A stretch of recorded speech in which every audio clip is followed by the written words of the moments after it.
Auspician este programa Parque Empresarial Austral, el lugar ideal para pymes, grandes empresas y startups en Pilar. Juguetes Rasti. Si hace clic, es Rasti. Pullman, personal eventual cuando hace falta. Global Sachs. Simplifica tu negocio con Global Sachs. Latin Cloud potencia el crecimiento de tu negocio con nuestras soluciones en la nube.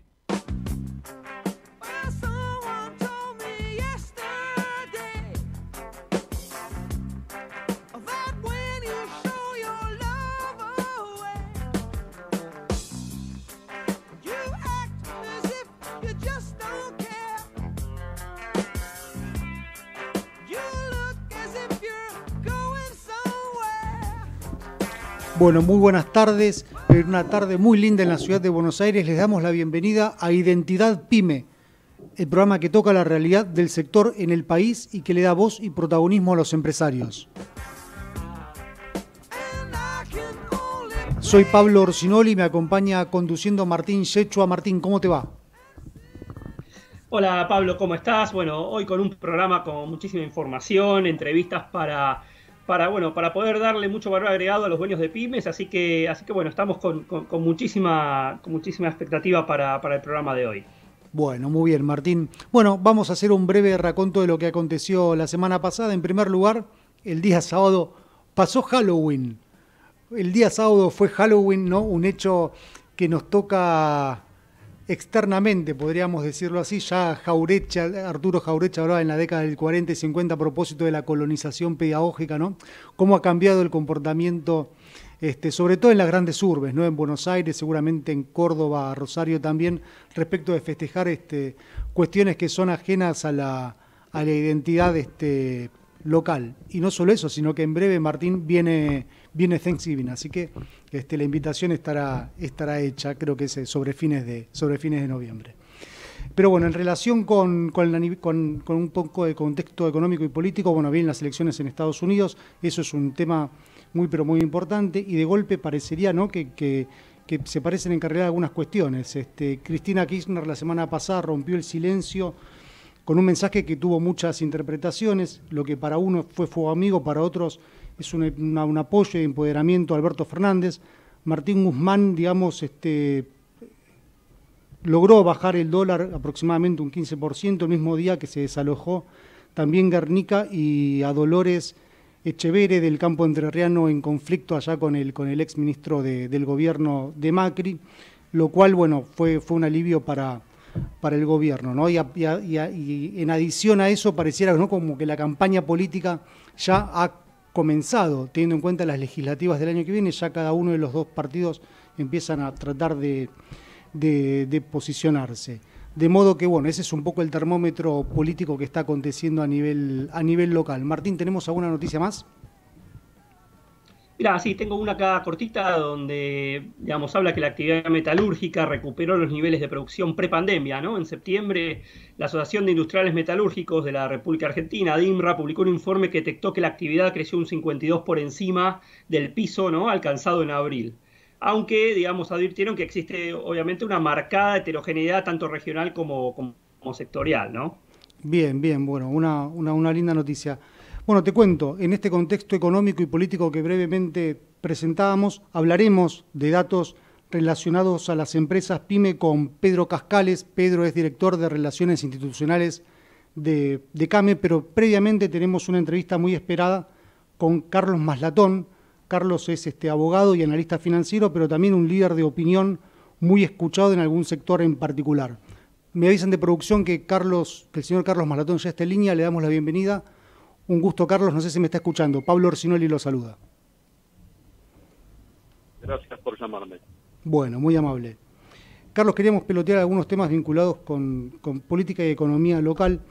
Primero preguntarle, bueno, ¿en qué situación están las figuras públicas que a priori podrían ser parte de un frente de centro-derecha, ¿no es así? ¿Hay articulación como para generar un frente homogéneo, y de ser así, ¿de qué depende? ¿Cuál es su opinión al respecto?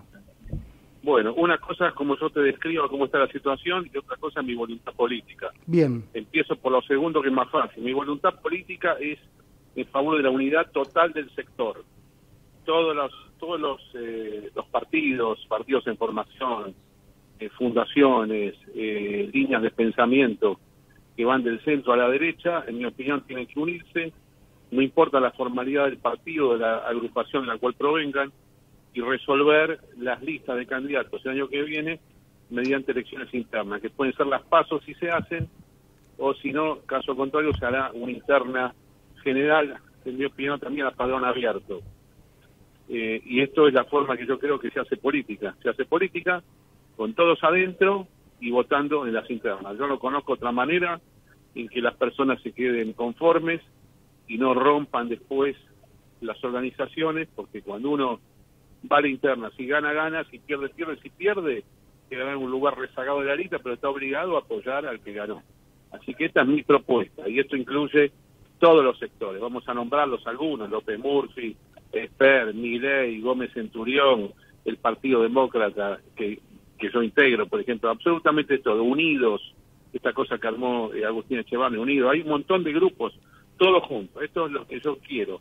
Ahora, la verdad, si yo te tengo que escribir, ya salgo de mis intereses y de mi deseo político, tengo que pasar a la faz de observador y de periodista, todo esto por ahora viene muy frío. No hay suficiente conciencia de que este sea el camino. Así que, periodísticamente hablando, si hoy tuvieras que titular esto, te diría: los distintos sectores liberales, conservadores, de derecha nacional, que están tratando de competir en contra del PRO, del radicalismo y en contra del kirchnerismo, por ahora están dispersos y no han hecho la unidad. Podría ocurrir en el futuro, pero todavía no ha sucedido. Bien. Ahora, mencionaba recién el tema de la dispersión de las figuras públicas, como las personas que contó Atino mencionaba. Ahora, en cuanto a los tiempos de conformación de un partido, teniendo en cuenta que las legislativas son en el segundo semestre del año que viene, con todo lo que tarda por la burocracia propia interna de la lógica partidaria argentina inscribir un partido nuevo, ¿bajo qué paraguas irían? No hay tiempo para partido nuevo. Hay tiempo para que los partidos existentes en la actualidad armen una alianza electoral o una confederación.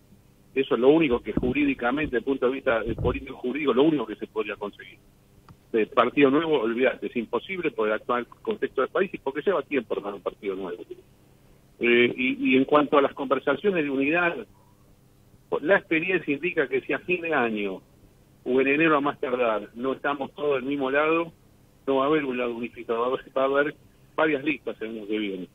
Y esto es un problema, para nosotros es un problema, pero a su vez yo soy un realista político que no cree en acuerdos de último momento, que siempre terminan fracasando. Bien, y ahora, por ejemplo, algo tan importante como fue la alianza de Cambiemos del 2015, se cerró en marzo del año que se votaba en octubre, y en noviembre la segunda vuelta electoral. O sea, estas cosas llevan tiempo, y marzo ya fue tarde eso. En el caso nuestro tiene que hacerse antes. Para mí, entre el 20 de diciembre y el 15 de enero, si no, afuera. Ahora, ¿y no hay una mesa coordinadora, una mesa de diálogo amplia que los aglutine? Porque uno a priori y desde afuera ve, con lo que usted menciona, una dispersión sustantiva. No, por ahora no hay nada. Bien. Por ahora no hay una mesa unificada. Yo por lo menos no integro ninguna mesa. Bien. Si mis colegas de otros partidos me llamaron y me dijeron, bueno, estamos en conversación, y yo lo que voy a decir a todos adentro: tengo conversaciones, obviamente que tengo, pero son bilaterales. Bien. Y acá lo que se requiere es un foro bilateral. Bien. Porque es una alianza de muchos componentes. Carlos, usted es un outsider de la política y, digamos, vienen teniendo los outsiders bastante éxito en algunos países. Bueno, el caso de Trump es un outsider que alcanzó nada más y nada menos que la presidencia de Estados Unidos. Entonces le pregunto, a nivel personal, ¿a qué aspira usted a nivel político y cuáles son las causas que motivarían ese deseo? ¿Me das una licencia para redefinirme con respecto a lo de outsider? Sí, claro, por supuesto. Bueno, escúchame, yo fui un activo político, voy a decir la gente, entre 1982 y 1992. 10 años de actividad política intensa. primero con una etapa universitaria, con UPAU, que es la agrupación que yo creé para expresar las ideas liberales, con gran éxito en la universidad, en toda Argentina, y después me dediqué a las internas del partido UCD y fui legislador de la Ciudad de Buenos Aires hasta el 10 de diciembre de 1991. Después yo me retiré de la política, no hice más política. Opino, cuando surgió, cuando se impuso Internet, opiné en foros, en chat, después vino Facebook, vino Twitter, pero yo me dediqué a otra cosa. Me dediqué básicamente a mi profesión, a la abogacía y a las finanzas. Ahora, las circunstancias de la vida a veces te van llevando, y bueno, como la vocación política que la tuvo de chico, la tiene de grande, y yo la tengo. Y en este momento tengo ganas de pelear por lo que considero justo para el país. ¿Y cómo arranco en esto? Bueno, yo el año que viene quiero ser candidato a diputado nacional en un lugar entrable, o sea, digamos, en el primer lugar de la lista del sector en el cual yo estoy. A eso aspiro ahora. Si estas cosas salen bien, no te voy a negar que me interesa el 2023. El 2023 a mí lo que me interesa, obviamente, es la presidencia de la Nación. Pero hay un largo camino para llegar a ese momento. Bien, nada más y nada menos. Carlos... Nada más y nada menos. Te lo digo porque es un tema claramente vocacional. De todos los temas que hay en política, a mí, yo no estoy específicamente para ser diputado. Ya fui diputado, muy lindo, muy divertido, pero yo considero que es un lugar de top influencia real. Las dos áreas de gobierno que a mí me importan son economía y relaciones internacionales. Bien. Pero vos te imaginás que si a mí me nombra un presidente cualquiera, ministro de Relaciones Exteriores, ministro de Economía, es probable que dure 15 días, 30 días o quizás 60 días, no más. Entonces, por eso te digo, yo aspiro a ser presidente de la Nación Argentina entre el 2023 y el 2027. Bien, clarísimo el mensaje. Carlos, le cuento que me acompaña conduciendo Martín Yechua. Martín es director de ADIRAS, una asociación que nuclea dueños de empresas PYME en Argentina, y quiere participar también de la conversación, con lo cual le cedo la palabra un minuto a él. Buenísimo. Martín. Carlos, ¿cómo estás? Te quería llevar más a un plano vinculado con la economía.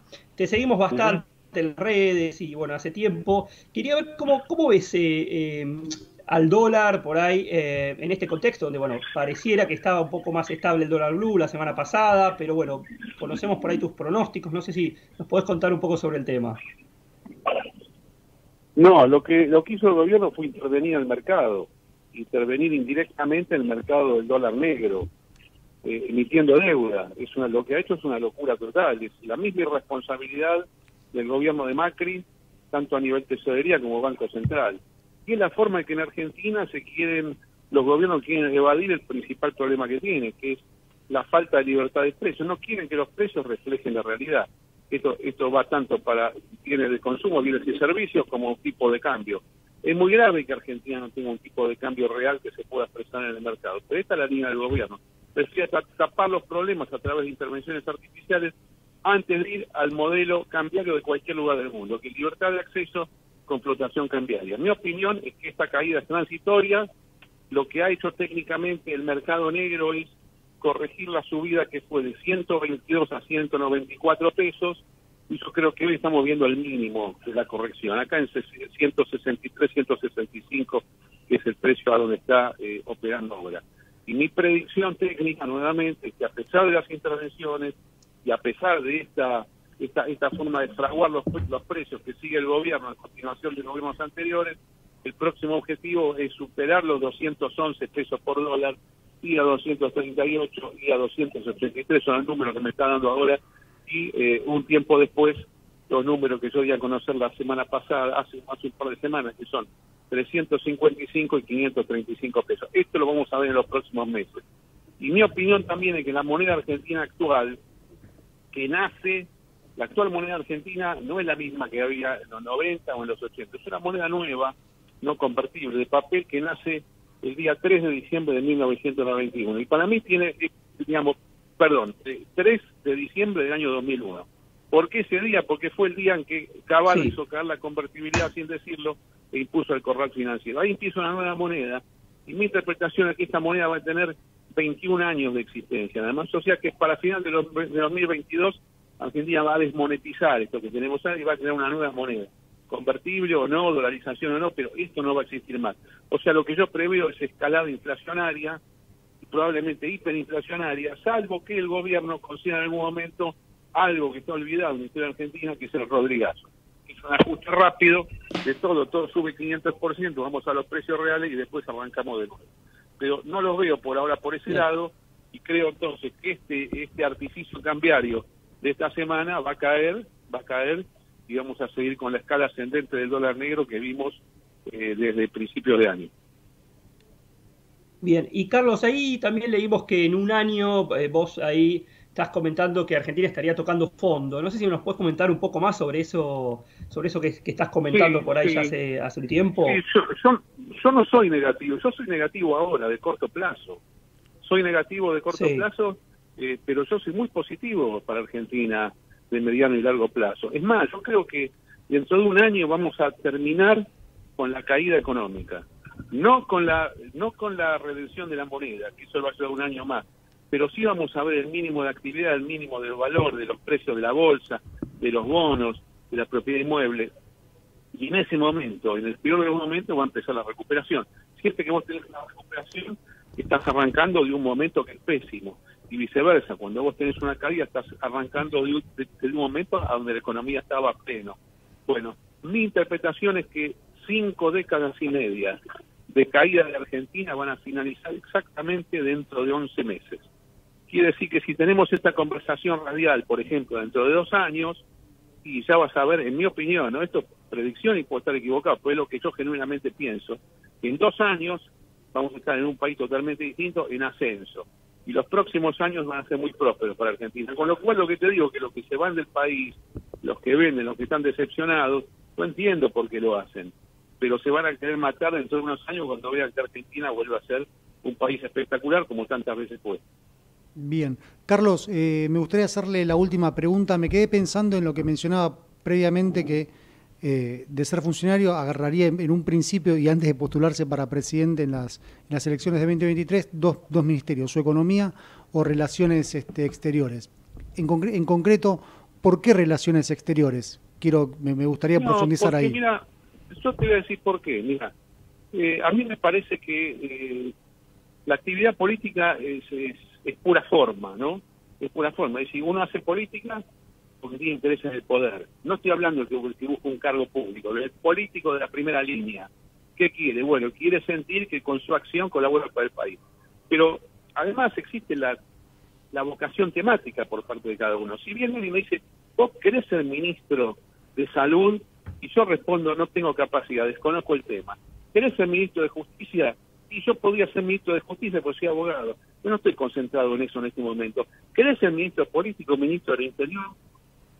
Y la verdad que a esta altura de mi vida yo te respondería, me aburre estar todo el día con la trenza política. Vos podrías ser ministro de Relaciones Exteriores y concentrarte en conducir las relaciones exteriores de la República Argentina, sí. ¿Por qué? Porque pienso en eso. ¿Podrías estar en economía? Por supuesto que sí. Y a mí me parece que uno en política tiene que reconocer cuáles son los temas que más le gustan. No es cuestión de agarrar cualquier cargo, como por ejemplo un régimen parlamentario, viste que tener 30 ministerios que se crean especialmente para repartir poder. A mí eso no me interesa, absolutamente, jamás me interesó y menos a esta altura de mi vida. Entonces yo por eso te menciono, son los temas en los cuales yo pienso todo el día. Economía y relaciones internacionales, que en definitiva, en cualquier país del mundo son los temas más importantes, ¿no? Sí, bueno, acá en todos los países del mundo, en Argentina, todo lo que tiene que ver con política exterior, si bien está en agenda pública, no es tan visible como otros temas, a pesar que es un tema netamente estratégico, si no es uno de los más estratégicos, puesto la necesidad de generar dólares que tiene el país. Carlos, le agradecemos mucho esta primera nota con nosotros, espero que la próxima y cuando nos permitan podamos hacer la entrevista de forma presencial. Muchísimas gracias por llamarme, a disposición de ustedes. Bueno, muy amable, que tenga buena semana, gracias. Gracias. Bueno, Martín, ahí cerramos la nota, linda nota, con mucho... Lo que tiene de bueno el señor Maletón, deja mucho título permanentemente, ¿no? Sí, dio, la verdad que tiró ciertas cosas interesantes, ¿no?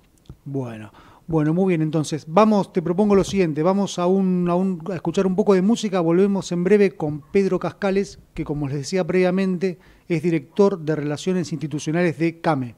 Vamos entonces a un corte.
Bueno, exactamente 15 y 26 de la tarde, seguimos en Identidad Pyme. Ahora, como les mencionaba previamente, le doy la bienvenida a Pedro Cascales. Pedro es director de Relaciones Institucionales de la Cámara Argentina de la Mediana Empresa. Pedro, Pablo Orsinoli te saluda. ¿Cómo te va? ¿Qué tal, Pablo? ¿Cómo estás? Buenas tardes. Buenas tardes. Bueno, gracias por tener estos minutos con nosotros. Estoy conduciendo yo desde el estudio y Martín Yechua está por Skype y vos por teléfono, así que es una conversación multimodal. Bueno, perfecto. ¿Cómo estás, Martín? Buenas tardes. ¿Qué tal, Pedro? Un gusto. Bueno, igualmente. Pedro, veíamos estamos retomando algunos informes de CAME y en algunos de ellos decía, bueno, que la producción de las pymes industriales cayó un 6,9 en el mes de septiembre en comparación también con el mes de septiembre del año 2019. Y el índice de producción PYME que elabora también CAME, con 300 datos pymes de todo el país, se ubicó en 66,3 puntos en el noveno mes del año. Preguntarte un poco, bueno, ¿cuál es la sensación que vos tenés a propósito de la actividad en Argentina y de qué factores dependería una potencial reactivación? Si bien algunos sectores es claro que se van desde junio aproximadamente, es claro que se van recuperando con mayor ímpetu que otros. Sí, evidentemente que la economía argentina, gracias a Dios, es muy diversificada, no depende de un solo rubro, y por supuesto que hay sectores que tienen, que las caídas no han sido tan profundas o incluso han tenido alguna suerte de recuperación, como la industria plástica y el caucho. El sector agroindustrial anda bastante bien dentro de la situación de la pandemia. Y hay sectores que están muy mal, como por ejemplo el sector de marroquinería, calzado, indumentaria, ¿no? Con caídas bastante profundas, con lo cual no es un panorama homogéneo, y también no es homogéneo en el interior del país, en las distintas provincias. Evidentemente que lo que falta nosotros creemos que es un acuerdo, un consenso político y económico a nivel nacional, que ya lo había planteado en su momento el presidente de la Argentina, nunca se llegó a esa mesa, y consensuar algunas políticas de Estado que permitan de alguna manera relanzar a la Argentina hacia una economía más moderna, con menos trabas, con menos impuestos o con impuestos más bajos, con más facilidad para contratar personal, es decir, de alguna manera generar confianza para que vuelvan las inversiones, primero de los propios argentinos, después vendrán las de los extranjeros, y de esa manera tratar de relanzar la economía, pero que hay que repensar muchos temas porque pues son temas que vienen ya de larga data, no son temas nuevos, son temas, la carga impositiva en Argentina, la presión impositiva, algunos dicen que es la segunda más alta del mundo, algunos economistas, el tema laboral también hay que repensarlo, nosotros con un sistema rígido e inflexible es muy difícil que alguien quiera contratar nuevo personal, entonces tenemos que generar un shock de generación de nuevo empleo, y bueno, todo eso se hace generando confianza, ¿no? Y para generar la confianza hay que sentar a todos los actores de la economía y de la política en una mesa a tratar de consensuar, aunque sean 10 políticas de Estado.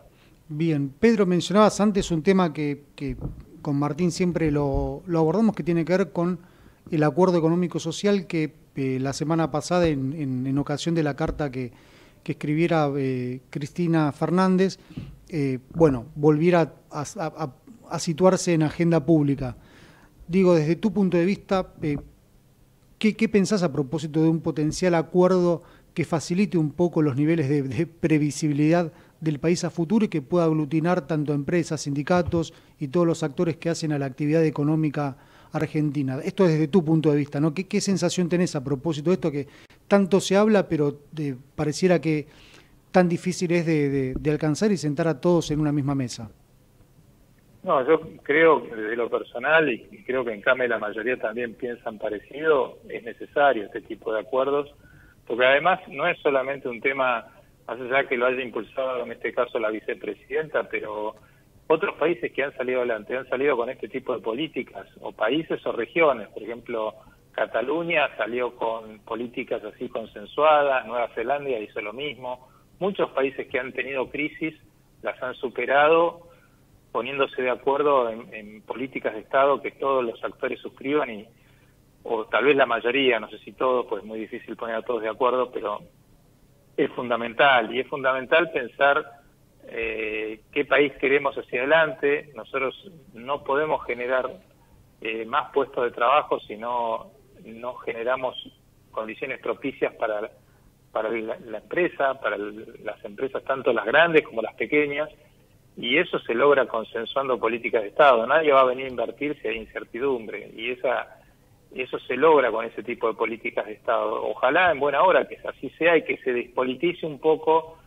el tema, ¿no? Que se empiece a tratar de ver cuáles son las medidas que han funcionado en otros países y si es posible que funcionen en el nuestro, y cómo hacemos, repito, para volver a generar riqueza, que es la única forma que vamos a salir adelante.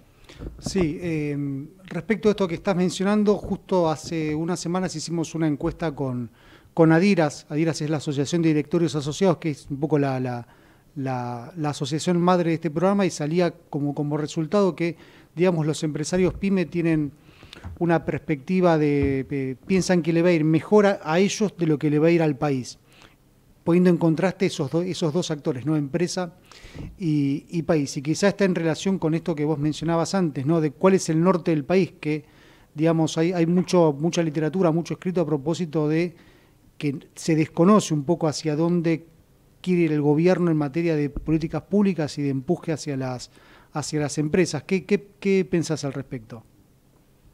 Sí, pienso primero que el empresario PYME por ADN es optimista, por lo tanto siempre piensa que las cosas van a ir mejor y que el futuro va a ser mejor, lo cual, bueno, no necesariamente, lamentablemente siempre la realidad nos da la razón, pero que es clave tener un plan integral. Hoy pareciera que no hay un plan integral, y eso es lo que creo que la sociedad está demandando, los mercados están demandando.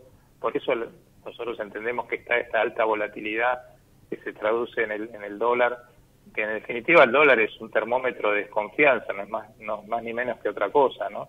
Entonces, el dólar blue me refiero en este caso, ¿no?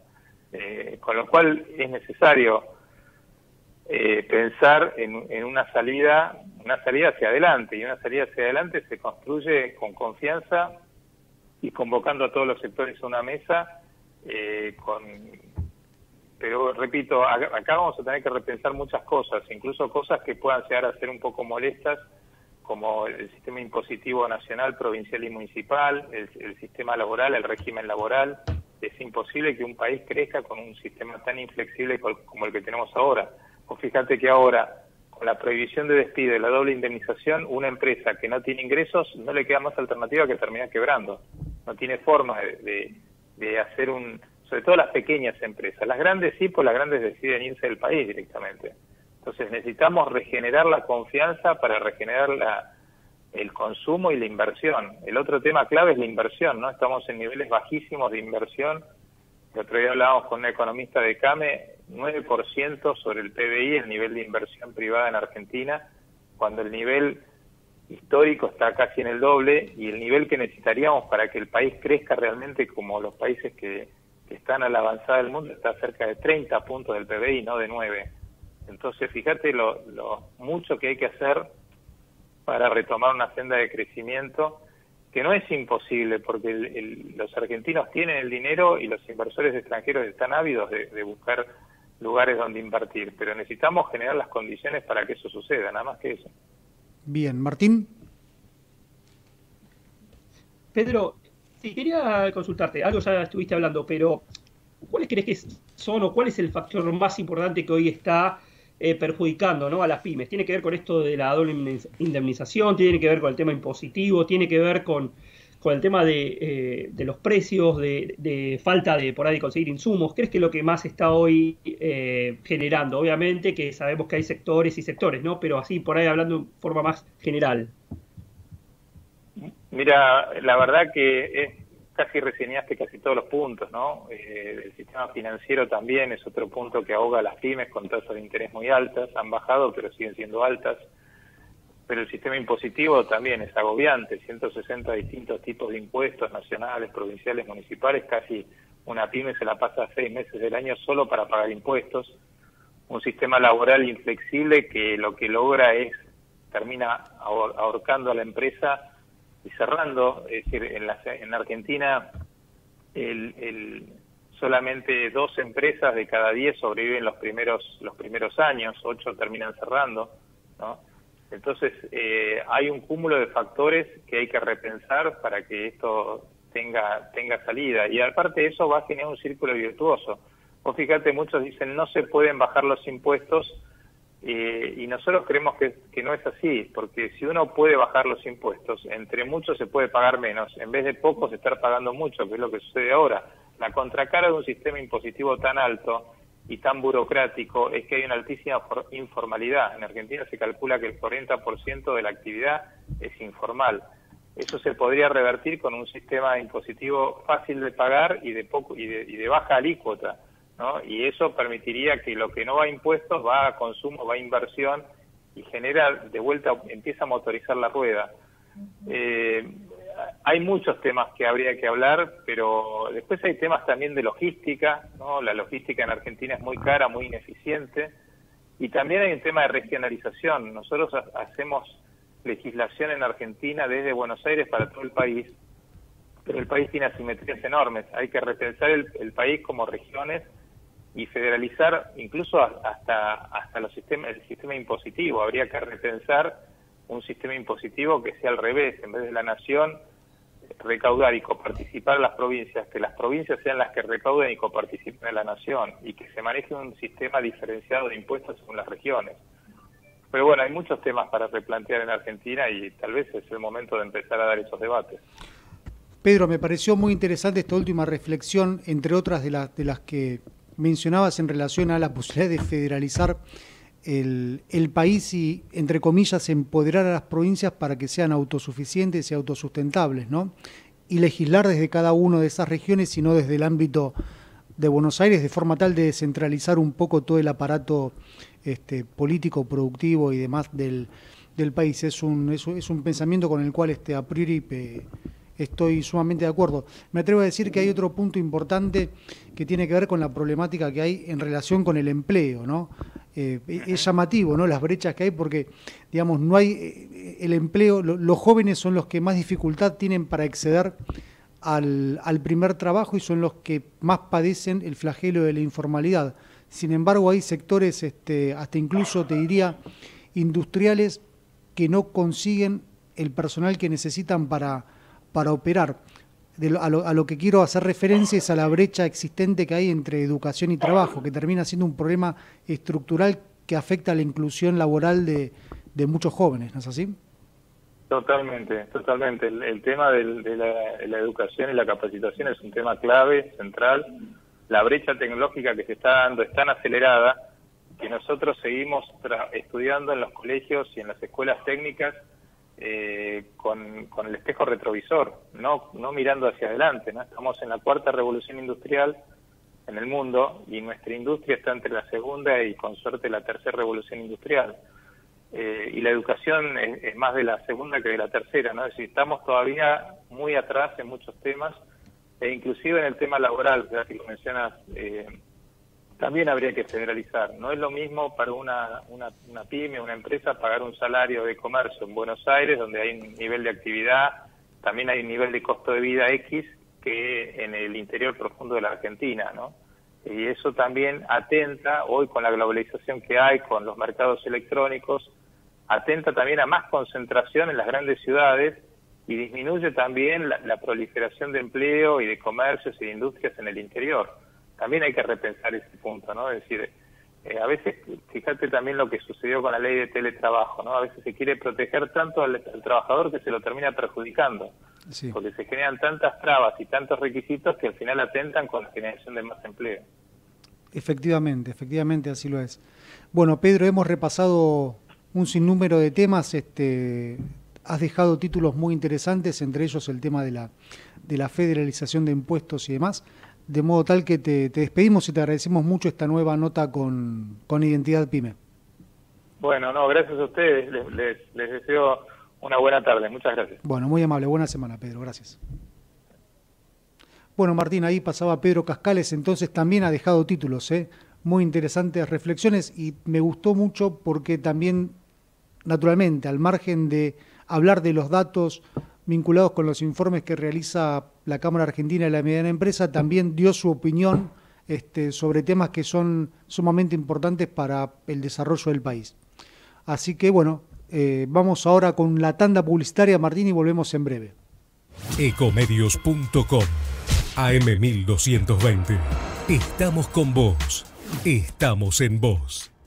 Ecomedios y los números de la suerte con los resultados de las quinielas recién sorteadas. En la ciudad debíamos el primero, la primera, 1155. Ahora la matutina, 4668. Provincia, 8634. Córdoba, 7480. Santa Fe, 9027. Montevideo, no hay sorteos en todo el día. Entre Ríos, 3219. Auspiciado por Bombonería Bombonela, Corrientes 1479. La Casa del Chocolate, Carnes Seleccionadas Benito, Tapalqué, Lisandro de la Torre, Mataderos. No cocine más. Pizzería La Posta, San Juan y La Rioja. Acertó. Festéjelo con un buen vino. Vinoteca Rubí, Santiago del Estero y Hipólito Yrigoyen. Fueron los números de la suerte por Ecomedios AM 1220. Volvemos 18:30 minutos. Consejos de prevención de Acord Salud. Con el fin de cuidarnos entre todos y controlar la expansión de coronavirus COVID-19, Acord Salud te recuerda. Puede afectar a cualquier persona, principalmente a adultos mayores de 60 años y personas con afecciones preexistentes, como hipertensión arterial, diabetes, etc. Consejos de prevención de Acord Salud. Podés vernos en vivo en ecomedios.com. Contenidos audiovisuales. Conectate con nosotros. Twitter, @ecomedios1220. Por Ecomedios, seguimos con Identidad Pyme.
Bueno, exactamente 15:44, seguimos en Identidad Pyme. Ahora vamos a tener una conversación muy interesante con Juan Manuel Barca, editor de Economía de iProfesional. Juan Manuel, ¿cómo te va? Te saluda Pablo Orsinoli y Martín Yechua. ¿Cómo andan, Pablo? Mucho gusto y un saludo a los dos. Bueno, grande, gracias Juan Manuel, gracias por estar hoy con nosotros. Bueno, vimos una nota muy interesante que sacaste hoy en iProfesional vinculada con la ley del conocimiento, las problemáticas que está a priori teniendo Mercado Libre y demás, pero quería llevarte antes un paso atrás y hablar un poco del presupuesto que fue presentado la semana pasada. ¿Qué información tenés al respecto que pueda ser del interés de nuestra audiencia? Bueno, mirá, es bastante importante lo que se aprobó el jueves pasado en el Congreso, porque si bien ya se conocían y hubo algunos cambios menores, va a tener un impacto importante y hay aspectos que quizás no se le dieron importancia suficiente. Uno de ellos es cómo va a lograr el ministro de Economía, Martín Guzmán, bajar el déficit fiscal. El presupuesto para el año que viene se propone llevarlo de un 8 a 4,5%. Es una reducción muy importante. Y bueno, justamente lo que pude ver y consultar con especialistas, en particular la Oficina de Presupuesto del Congreso, es que uno de los rubros principales para hacer esa reducción es el gasto público y en particular el gasto social. En el presupuesto el gobierno plantea que va a haber un crecimiento en términos nominales. El tema es que al compararlo con la inflación que el propio gobierno prevé para el año que viene, que es un 29%, en realidad, en términos reales, se produce una caída de este gasto público. ¿Y cuáles son los puntos donde se producen, digamos, los mayores achiques? Bueno, uno es el gasto de emergencia. ¿Qué quiere decir? El IFE, el subsidio a la familia, y el ATP, que es la asistencia a las empresas, por la cual el gobierno paga unos salarios complementarios a las empresas que tuvieron caída de facturación. Bueno, eso ya no figura de cara al 2021. Quiere decir que, en principio, no va a estar previsto como un gasto.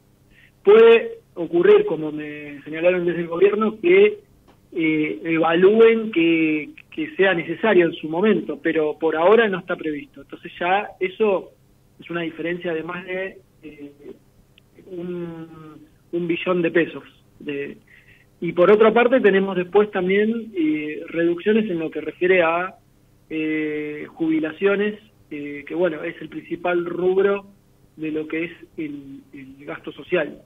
Bien, resulta llamativo, ¿no?, esto que estás mencionando desde el punto de vista que van a tratar, tal como mencionás, de bajar el déficit fiscal, achicando un poco el gasto público, pero sobre todo teniendo en cuenta lo llamativo, tiene que ver con que el año que viene es un año electoral, donde normalmente los gobiernos aumentan el gasto de forma tal de alcanzar un nivel de imagen pública más empática con la población.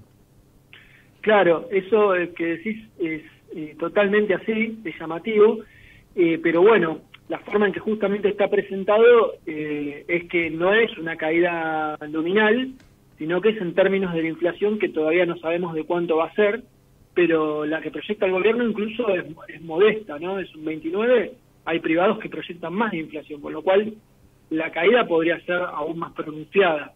Y contrasta sobre todo con el gasto de este año, que versus el del 2019 creció casi un 18%, o sea que pasaríamos de un 18% de aumento real del gasto de este año versus inflación contra una caída real del 10%. Es un cambio, una señal importante, sobre todo en el marco de la negociación con el Fondo Monetario. Eso te iba a preguntar, ¿cómo se conjuga esto que estás mencionando con la negociación que aparentemente se abriría a partir del próximo 17 de noviembre? Digamos, esta presentación presupuestaria con este déficit fiscal que estás mencionando, que es un condicionamiento desde tu punto de vista que el Fondo Monetario Internacional quisiera, digamos, imponer al gobierno para abrir negociaciones. ¿Viene por ahí la cosa o qué pensás al respecto?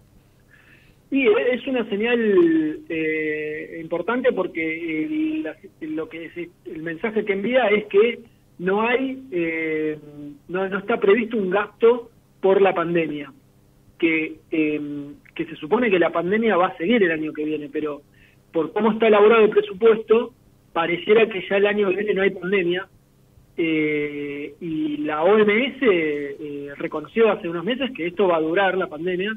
Entonces, al no incluirlo en el presupuesto, bueno, ahí, digamos, reduce un rubro importante, y por otro, es verdad que queda, digamos, la posibilidad de que hagan ampliaciones presupuestarias como ocurrió este año, es decir, que el gobierno lo defina discrecionalmente. Sí, pero bueno, con decretos de necesidad de urgencia sobre la hora. Exactamente, claro. Con lo cual habrá que ver el año que viene también qué pasa con eso. Pero en principio, bueno, es una señal para los acreedores que tienen en cuenta. Hay, digamos, las consultoras, ¿qué es lo que dicen las consultoras? Los economistas, que más allá de esto, que es proyecciones por ahora, es importante lo que ocurra con el dólar y la brecha cambiaria, que ya empezó a haber cambios después de las últimas medidas de Guzmán, y entonces, en realidad el presupuesto depende mucho de lo que pase también con el dólar, porque si no logran estabilizar lo que pareciera que lo están haciendo, todos estos cálculos también pueden quedar desactualizados de inmediato, ¿no? Si, por ejemplo, hay una fuerte devaluación. Clarísimo. Juan Manuel, bueno, te llevo para otro terreno.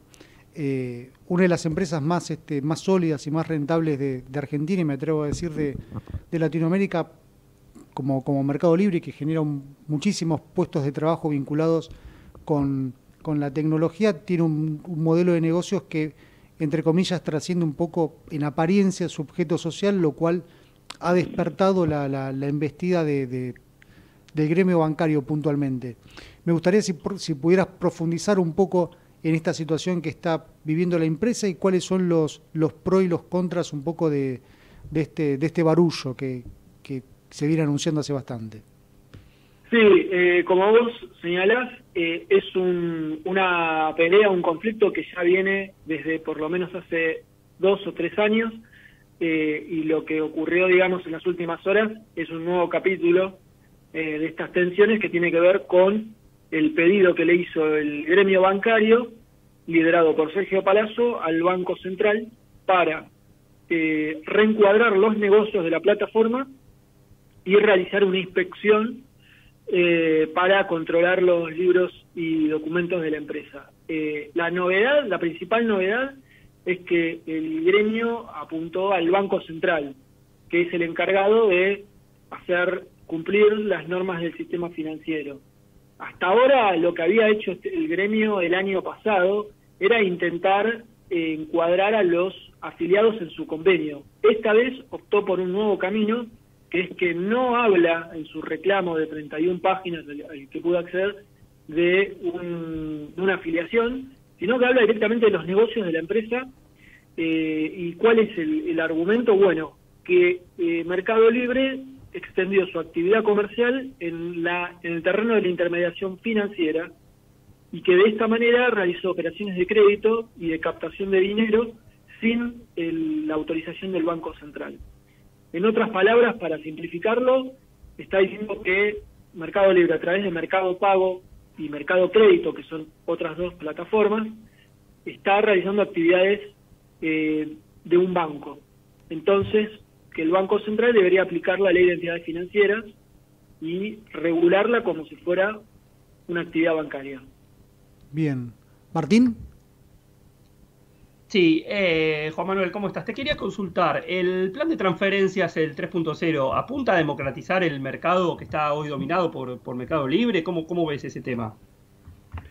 Mira, yo no conozco en detalle el plan, sí, obviamente que estoy al tanto.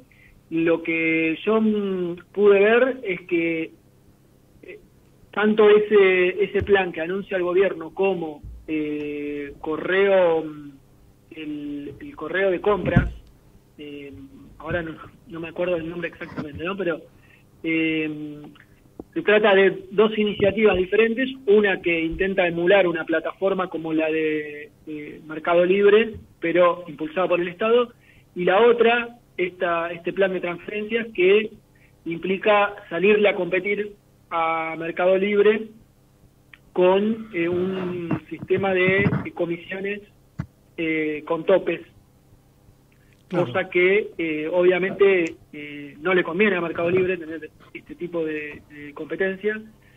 Y bueno, esto en el sector es visto como 2 señales, ya no de un gremio, sino del gobierno, que interviene marcándole un poco la cancha a Mercado Libre.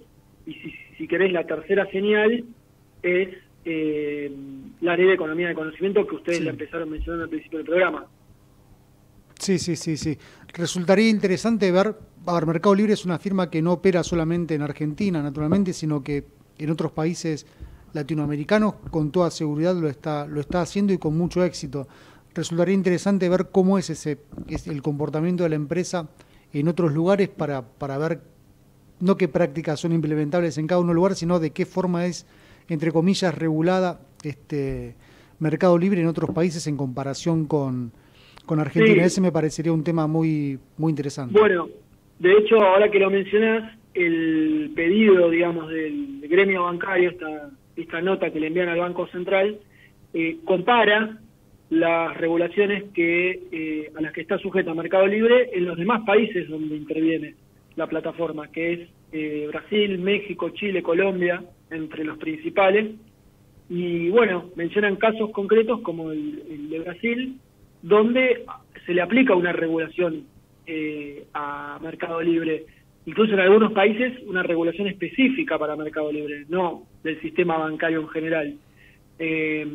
Con lo cual, bueno, marcan ese contraste con la Argentina, donde cuál es el argumento, digamos, para también dar a conocer la versión de la empresa. Bueno, la empresa dice, somos una plataforma electrónica de e-commerce, nosotros no somos un banco, entonces por eso estamos dentro de la ley de la economía del conocimiento y bueno, nos corresponden estas reglas y estos beneficios.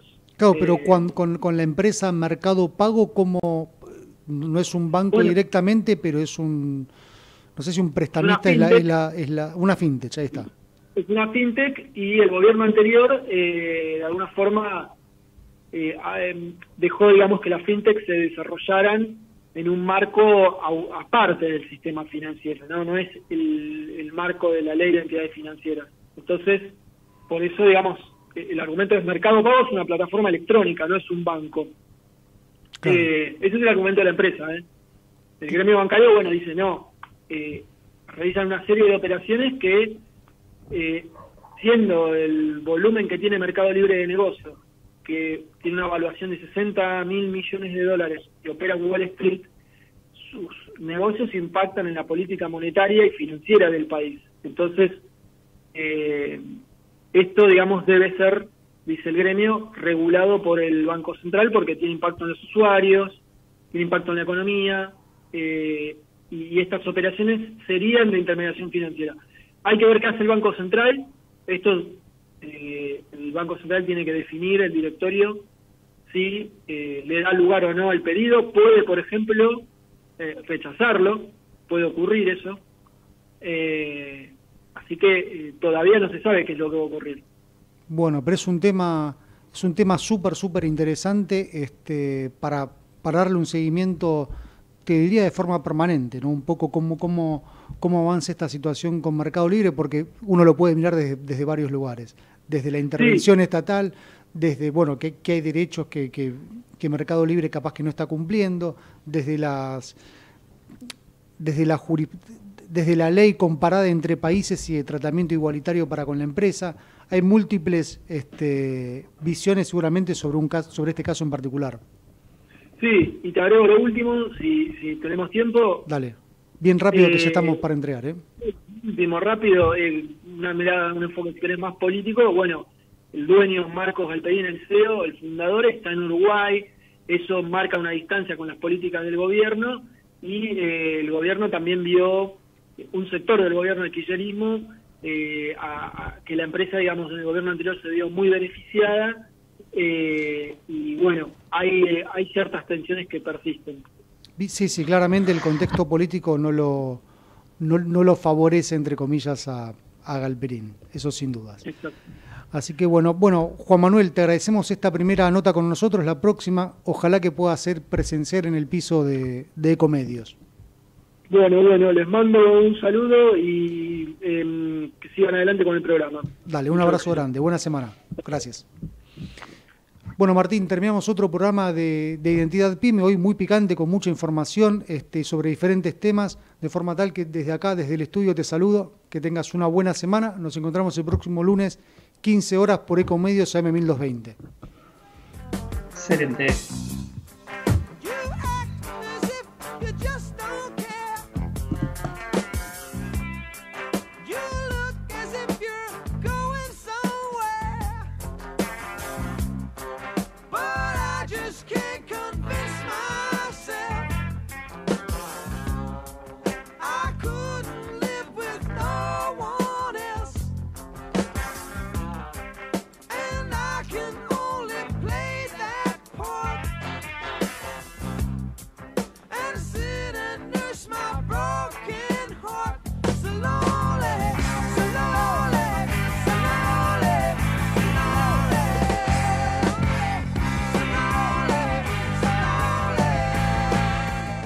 Auspiciaron este programa Parque Empresarial Austral, el lugar ideal para pymes, grandes empresas y startups en Pilar. Juguetes Rusty, si hace clic es Rusty. Pullman, personal eventual cuando hace falta. Global Sachs, simplifica tu negocio con Global Sachs. Latin Cloud potencia el crecimiento de tu negocio con nuestras soluciones en la nube. Desde Buenos Aires, transmite LRI 224, AM 1220, Ecomedios,